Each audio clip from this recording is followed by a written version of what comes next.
Nigerians, the whole truth don finally come out. Una see this video, make una no allow President Tinubu or any APC supporter to see this video, this interview. This video you guys see on this background here, because wetin this man just expose for inside this video about Tinubu, I no go like make President Tinubu hear am. I don finally see the reason why very dark man talk say na only fool na go vote for APC 2027.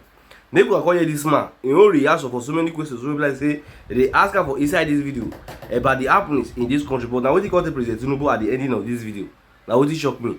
And make una share the video. It's not difficult to grow the economy of Nigeria because it's almost like Nigeria is like a parboiled rice made by God with a little heating.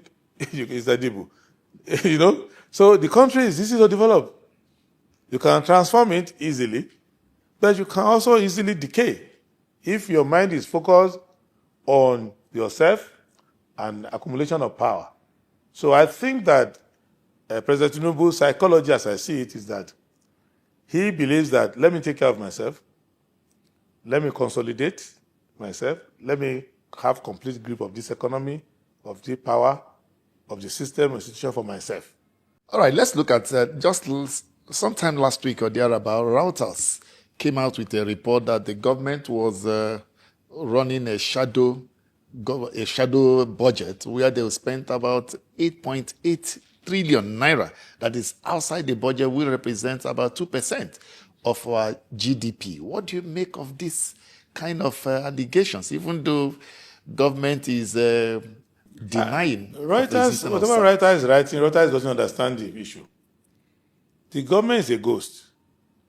So, if you see the shadow of a ghost, you are even lucky, because a ghost is not supposed to be seen. What they are doing is an invisible government. The law provides for a transparent government, but they are running an invisible government. A government where you don't even know where the president is. You don't know anything. It is not only the people outside government that don't know where the government is. I don't know whether the vice president knows where the government is. Everybody who is allocated a space in the building is lucky to have the key to his office. And he goes to his office and sits down. He doesn't know what's going on in government because there is no government in the proper constitutional way. No. This is Tinubu household moved to Abuja. Therefore, if you have no government relationship, no government position, but you are close to them, you will know what's going on in government, in their own fashion of government. And their government and their politics is the same. So essentially, they are in government to pursue their politics. And their politics is to retain them in government. So it's a cycle that is a dry cycle. So that is it. President Tinubu is just a dry cell battery that is self-powering but cannot bring light. The Minister of Finance and Coordinating Minister of the Economy, Taiwo Oyedele, was saying that Nigerians, analysts don't understand what IMF 2026 Article 4 consultation report meant, that they are not spending anything out of that. It's just that we don't understand what he's saying. You know, you can't blame the gentleman. He's a tax collector. He came to this government to help them on how to collect taxation. Somehow something happened and they put him with a label that he himself is trying to understand what is the meaning of this label. Like, okay, I'm finance minister and coordinator of the economy. He has no single economy thought. You can challenge me that I say that the Minister of Finance and coordinator of the economy has no single economy thought outside tax collection. He has never given a paper, delivered a paper, given a speech, written an article, done anything that is outside tax. So, as far as he's concerned, he is just the tax master general of the Federation. And that's why he keeps talking most of the time in his subconscious musings. It's always about we're not paying enough tax. So he's not able to understand even how the IMEX system works, all these Bretton Woods institutions, why they write their reports, and what is there. And if he doesn't understand this job, I'm not surprised, because even the president who brought him, I don't think he talked beyond the issue of who is going to help me keep my money. Because if you look at it very well, the finance minister doesn't know what's going on in the economy, because if he does, he would know that the report from the IMF is conservative, and he will take it as a challenge that I need to investigate where all this money is coming from and where it's leaking. It's even he who ought to have discovered that there are ungazetted agencies that are coming to finance to pursue their money. To say, who gazetted you? Where are you? Which organization is this? So, generally speaking, Taiwo Edele is a finger in the hand of President Tinubu. And if the hand is paralyzed, the finger will not function. So, now addressing a finger of a paralyzed hand and interrogating that finger why that finger is not functioning is not the way to practice medicine. A neurosurgeon will not do that. A neurosurgeon will say, where's the nerve center of this finger that is not working? The nerve center is not even the hand. The nerve center is in the brain. So the problem of President Tinubu's government, which you will see reflect in all that they do around, is that there ought to be a super brain that is stating what the rest should do. And their super brain is not there. Because the government wants to run a mindless system of zombies, zombie appointees, who you just give instruction whether lawful or not lawful, whether constitutional or not constitutional, whether sustainable or not sustainable. So they are giving them tasks to do, but there's no mission to fulfill. So that's why Taiwo Edele, in all his going about introducing himself to the country, he refused to set any target. He refused to explain what he met on the ground. He refused to set target of where he's going and where the economy is going. So, and you can see that it cannot match the energy of the central bank governor. And normally, you ought to be able to not only match the energy of the central bank governor, but also surpass it. Because the problem, when President Buhari was there with Emefiele, they had total fiscal collapse and monetary insanity. Because they were stealing money from government and diverting that money to buy forex. So the fiscal looseness, where you could get access to government money, you can say, I'm doing Air Nigeria, I'm doing whatever, I'm doing this project, I'm doing feeding of the poor, all this social intervention. So there's a lot of loose money. So when you have that loose money, typically, if you have a monetary system that works, the monetary system will expose to you that there's a lot of money flowing around in the economy with no purpose and no allocative efficiency or value in not part of any value chain. So they will absorb that money. But in the case of Emefiele or Buhari, the whole APC setting, you will see that the fiscal indiscipline was now feeding the monetary insanity. So you just take that money, you go and buy forex, you round trip the forex. So what Cardoso has done was to manage the monetary insanity and make it a hidden one. So the central bank is not actively participating in it, and they try to mop up. But the fiscal insanity, the fiscal indiscipline has become a fiscal riot. Because there is no government in Nigeria that is functioning, where there's a Federal Executive Council, and all of them in the council have collective responsibility for the economy and for the resources of Nigeria. So you could be in the Federal Executive Council and you hear a whisper that your fellow minister has excused himself from TSA. And it's news to you. There was no decision that we didn't that.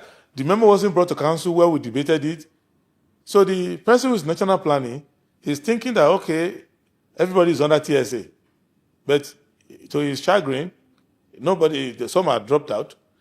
The Minister of Finance, who is the man collecting the money, is not aware of that. So, and then there are so many projects, things going on. And if you look at the graph, there are about 7 contractors taking 89% of all the works program. So the Minister of Works has become a social commentator. He's competing with money show analysts because he is just a cartoon character set out on the road to go with cameras. But the pricing of the project, the selection of the contractors, those are all superior orders.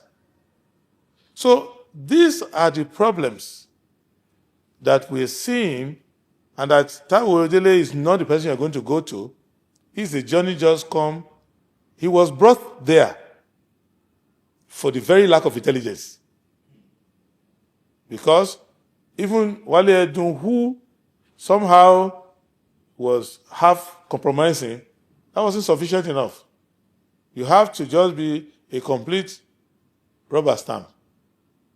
So who's just there to sit on that seat? Just what they wanted to make out of Amukwitan. They don't want an election umpire. They didn't want any Emeawa or Humphrey Nwosu. No. They just want an out-of-body academic who will sit down there with a banner at the back and say, INEC chairman. But the direction, the policy, the budget, even right now, you go to INEC, don't try to interview them. Call Amukwita to come and sit on the seat where I'm seated here. Ask him, where is your money for 2027 elections? I won't be surprised if Amukwita bring out his Bible and say, the Lord is my shepherd. He's going to provide for me. But he cannot trace in the budget. He's not in charge. So this is the kind of thing they want in government. That's why you will see that most of the new appointees, they bear similar names from similar part of the country. In fact, same part of the country. It is an accident for an announcement to be made for employment. And my grandmother cannot interpret the surname of that person. There will invariably be a Yoruba name. And if you study that person, it's invariably one of the layabouts in Lagos who is hanging around, who is involved in their politics. That's why the man who is the new star, the avatar of their government now, the self-appointed, self-regenerative, self-sustaining Director General of one agency, he's telling you, I'm an APC leader. I work with Ashiwaju, which means you work with the president. So that's the kind of thing you see here. So it is Tinubu's campaign council, short of those one from other parts of the country that have been thrown out, the ethnic version, the ethnic rump of his campaign council at what they say as the approximation of government. I'm talking of federal government, not government of some village in Osun or Lagos. The federal government of Nigeria, the entire government of 36 states, all the ethnic groups, all the diversity of Nigeria, all our experience, and all the cumulative experiences from Azikiwe to now, combined together, this is the parody it has become.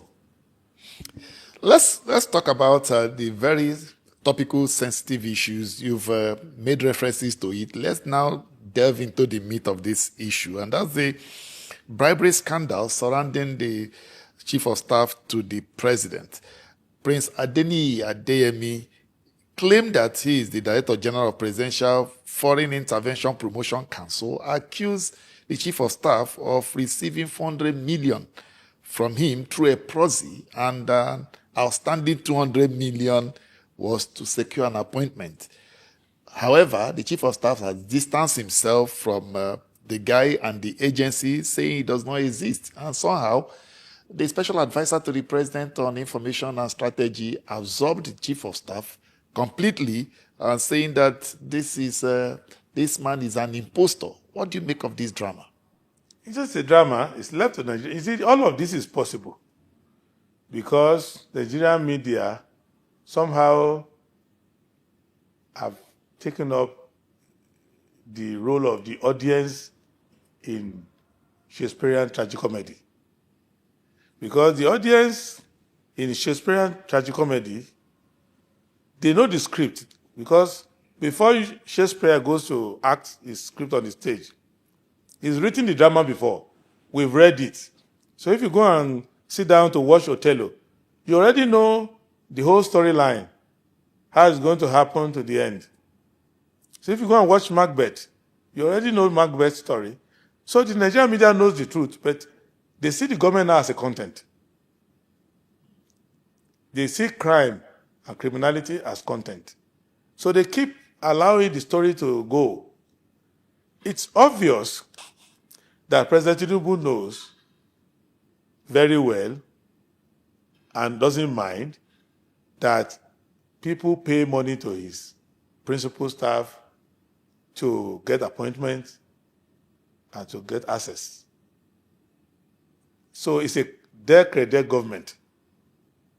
It's a clearing and forwarding government. So I'm not going to speak to one alone. You don't know that people pay money to join the police? If you are a journalist in Nigeria and you don't know what's going on in Nigeria, should that not be a special hell for journalists who don't know what's going on in their own country? You don't know that people don't tell you that I'm looking for employment in government agency, they say I should bring so amount? Can you swear by your journalistic holy book that you've not heard of it? So if you don't care, or you pretend, I've not seen it before, of course, that's the whole essence. It is not a bad thing for them, because that's the way they know. It is just that they have one bad business, which is now exposed. So the government is a moral brothel. You cannot go into a brothel and say you are asking for a divorce. It's not a marriage. So this abnormality is being normalized by us framing it like an investigation into the existence or non-existence of federal agency. No. It is another crime in a country whose government wants to turn the whole country to a crime scene. So the government knows. It's just another day at the office for them. So, but it's not hard to investigate. It's happening. So people, even right from Buhari's government, you could get a letter of appointment saying you are the principal secretary of the president, and you will not assume duty because somebody said you have not paid them. President can approve your appointment, and you don't get the job. Young people go and write exams to enter government agencies, and they know that no matter what you score in the exam, it won't make a difference except you pay somebody. We are just a society that want to move ourselves further away from the mercy of God, because we have now become complicit. Let's look at the arrest of Adeyemi's father without even a court order in terms of maybe substituted arrest. And then the president setting up a committee with those who have been fingered in all of this, or allegedly involved, still in active roles. As a matter of fact, the president also gave a public clean bill of health to his chief of staff when he appointed him as the chairman of the Presidential Council for the creation of state police. So what do you make of all this, especially the arrest of Adeyemi's father? First and foremost, if anybody is still claiming to Adeyemi's father, that person is very bold, because in the part of the country where I come from, if you have a son like that, you are not so proud to claim you anymore. Thank you for watching that video. So guys, before you leave, look at it down here. Do well to subscribe and also put on your notification bell so that whenever we upload any video in this great platform, you will be the first to see it. And please don't forget to drop your comment at the comment section what you think about this video, your opinion as well. See guys, this is where I'm going to end the video, and I will see you guys some